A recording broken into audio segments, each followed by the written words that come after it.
Welcome to A Quest for Metal, and today we got another ranking for you. It's been a while since the last ranking, but today we have the mighty Amorphis.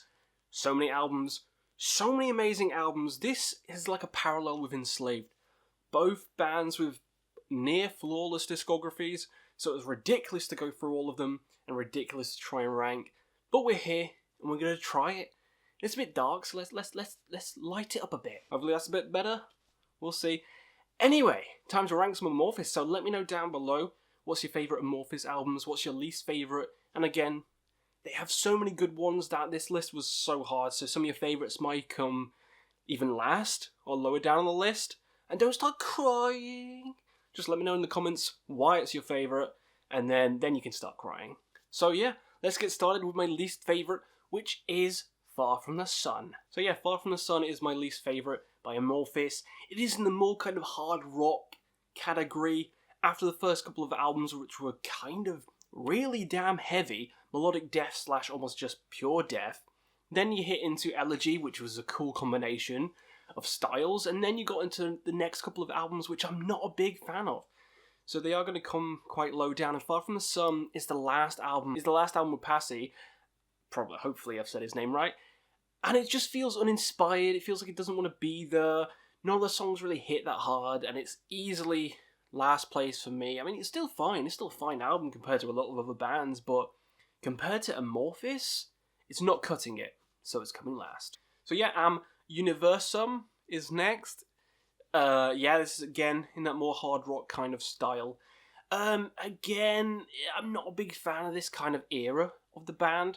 After Elegy, they just kind of stuck in a rut, and this album just feels paint by numbers Amorphis, kind of dull, kind of boring. I'm not a big fan of Passy's vocals in general, and not a big fan of this album as well, I'm afraid. I think it is a bit of a step up, but really, they're about on the same level playing field. Next up is Tuanello. This one's going to cause some controversies, because I've seen people putting this as the best album of Amorphis. The best? Fuck off.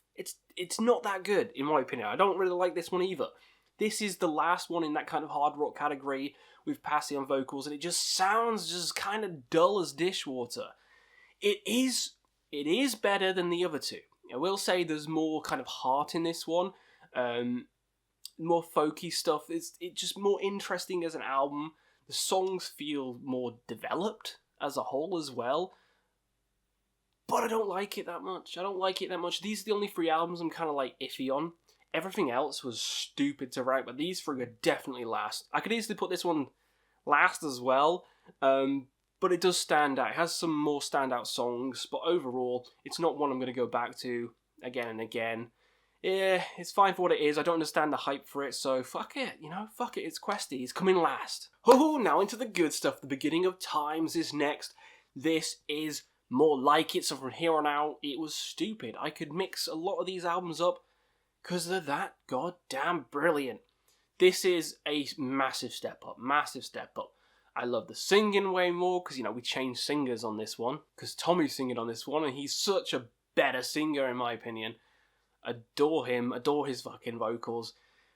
Love the dynamics, but this one is kind of lackluster compared to some of the greats that Amorphis is yet to produce. It does feel, again, I don't want to say paint by numbers with this one, but just kind of substandard. I do enjoy it a lot, but compared to like Skyforger or Silent Waters or even the latest Halo, come on. It's not even going to scratch the surface. So yeah, it's going to come lower down on the list. Next up is Circle, which I love the art for Circle. It's very creepy, kind of like Victorian-esque painting. There's a giant jaw there for some reason. It's a bit weird. I like this one a lot more. I know some people have it even higher, like S tier. For me, it's probably like middle of the pack. When the songs hit, they hit super hard and they're very engaging. And then the others are just pretty good. So overall, it's a well-rounded package. I'd probably give this one like an 8 out of 10. So from here on out, they are getting fantastic. And again, this is super hard to rank. Circle, yeah, I could put it higher, but when you look at the other albums in this list, nah. It's coming here. Uh-oh, Queen of Time is next. a amazing album. I remember when this dropped, and I loved it, and I still love it. The singles in here are a lot more catchy, a lot more sing-alongable. The B especially, oh yeah. Yeah. Some of his songs are so sing-alongable. His vocals are just beautiful. The mixing of like the cleans and the growls, which he does in a lot of the albums, just comes full show on this album, and his vocals just, they deliver. They deliver hard. It is a bit of a lighter album compared to Halo, which is why I've got Halo higher. I haven't said where yet, but it's pretty higher. So it's not really a negative, because it's like a yin and yang. I think both these albums are goddamn solid, but for me, replayability-wise, Queen of Time's a bit lower. Some people have it a bit higher. It was good for you. That's what tastes are about. For me, I prefer Halo, so let's move on. Eclipse is next, Tommy's debut, and from the kind of substandard hard rock affairs of the last 3 albums, going on to Eclipse was like a massive boost, a massive just explosion of, fuck yes, this guy's ready to slap, and he slaps fucking hard. Underrated as hell album. Underrated as hell album, that's why it's higher than Queen of Time. That's right. I love it. I loved it since the first time I heard it, and I still love it today, because some of these albums I've heard already, and some of them I had to revisit, because I wasn't too familiar with some of them. I only heard some, like I heard Queen of Time when it came out, and I heard some of the others, which we'll get to a bit later, and this is another one I heard early on, but I still love it, and again, could be higher. Don't think it could be lower. I think it's right where it is. Goldilocks, it's the good porridge, it's perfect. So next up we have Elegy.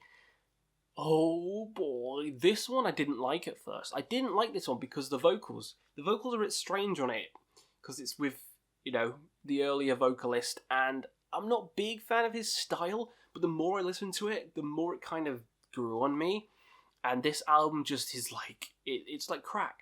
It's like crack.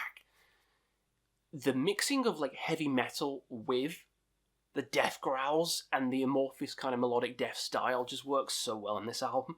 It's so good. This is, some of these songs sound like Iron Maiden, and you know I love Iron Maiden, so you know I love this album. Elegy is just a breath of fresh air in the discography. It's probably the most unique one in the discography as well.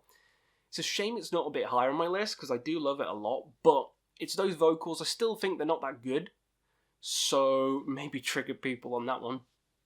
But if they change the vocalist, I might have it higher. As it is, I love the songs, the mood, the melodies are so goddamn good. I just wish the vocals are better. Then it would be like an S tier, 10 out of 10, like some people say. But for me, can't quite get over the earlier vocalist, so yeah, it pains me to put it lower, but it's coming here. Tales from a Thousand Lakes, Tales from the Thousand Lakes. Yeah, this is the classic one. This is one of the key albums to get people into, say, like melodic death, because this is a very melodic death sounding album, and that's my issue with it, because I don't really like melodic death as much as pure death, or as much as progressive death, which is why some of the others are going to be higher. But that being said, this is probably one of the best melodic death metal albums ever fucking made. The mood on it, oh my god, it feels like you're at a lake at night time, the mist is seeping over you. It's creepy as hell. And the songs in here are all the classic songs you come to expect. Evil atmosphere, dark atmosphere, the melodies. It feels like the Jester Race by In Flames. It has that same kind of mood as, you know, In Flames. I love it, but it's just not the style I'm super into at the moment. If you asked me this a couple of years ago, this would be number 1. And it was number 1. I put it in some previous videos. I've talked about Amorphis before. I talked about them, I think, on like the most essential Melodeath albums, and I put this album on it because I still think it's essential, but it's just the style I'm into the newer stuff now, so yeah. That's all I'm going to say. Don't start fucking crucifying me now, because it's kind of lower. It's coming here. So that means next is the Carillion Isthmus? However you fucking say it. The debut, I think, is better. Yes, sacrilege, I know, but I think the debut's better, because it's got that pure death sound. It's more like a proper death metal album rather than a mellow death album. And it's just meatier, it's grimier. It feels like I'm going to war, just like in the album cover. Like that kind of war feel. It's sick. Even the logo, come on, everything about it's sick. This was my favourite, alongside Tales from the Thousand Lakes, favourite albums by Amorphis for a long time. A long time, until I got hard into like progressive death stuff, like Opeth and, Enslaved, and now I like some of the other albums better. But this one, if you're looking for the most grim and the most just heavy and the most metal Amorphis album, you can't get better than this one. So that's why it's here. Top 4 now, and number 4 we have Under the Red Cloud. This is a heavy album. These four are masterpieces. This one is, I want to put it higher. And really, thinking about it, I probably should, but we're going to stick with what I wrote down. Every song is a banger. Every song. Death of a King, that kind of melody, that kind of groove on that. Oh my god. It's kind of dancey to that. Hits you straight in the face straight away with the first song and just carries the momentum throughout the album.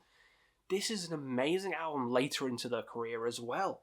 Because it's a later album into their career, and it's probably the most riffy album they've done, and one of the heaviest albums. And I much would rather throw this on than some of the earlier stuff, which people consider classics, and they are, but I'd much rather listen to this and my other 3 choices. Fucking phenomenal. So top 3 now. Number 3 is Halo. My Little Halo. Not the Soil song. Halo. Yep, the latest album by Amorphis has grown and grown and grown on me the more I listen to it.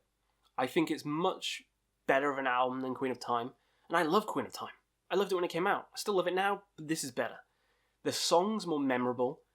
It's heavier. It's chunkier. I like the mood and the melodies more. So I'm putting it high. I'm putting it high. Maybe I shouldn't have put it higher than Under Red Cloud because I've had more time with that. But I adore Halo. Every single song speaks to me. It might end up being my album of the year. I don't know. It's between that and Immolation at the moment. Acts of God. Because these two albums, these two juggernauts are fighting for album of the year at the moment. Who's going to win? Who knows? But Amorphis Halo, perfect. So here it comes, number 2 and number 1, really hard, but number 2 is Silent Waters. I adore this album. From the art, the serene art, to the music within, it is kind of doomier, feels more like an Insomnium, which is the kind of shit I love, this kind of melancholic, melodic death, or progressive death, whatever you want to call them. Melancholic progressive death. That's what I'll call this album. It's a bit slower, a bit moodier, but it's thick with atmosphere, and that's what I love. And this album it hits you and it hits you hard. I love all the songs on here. It's 10 out of 10. It's one of the best Amorphis albums ever made. And I knew it would be from the art. Just look at that art. You can tell it's going to be good, and I'm glad it delivered. Yeah, Silent Waters, it's serene. So that leaves one album left. One album left, which is the tippy top of the iceberg, Skyforger. Yep, this is banger after banger after bloody banger.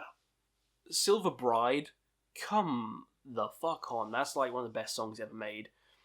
Every song on here just hits you in the nuts. This album's like a freight train of fun, ready to pound your ass into oblivion, and I love every second. Sky Is Mine is amazing, and then the intro Sampo? Yeah, there's no dull moment on this album, there's no dud on this album.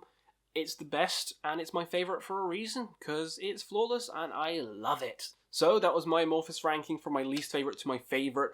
Hopefully you guys had some fun. You probably don't agree, but that's why the comments are here. So let me know down below what's your favourites. Did you enjoy my list? And we'll see you again on another Quest for Metal.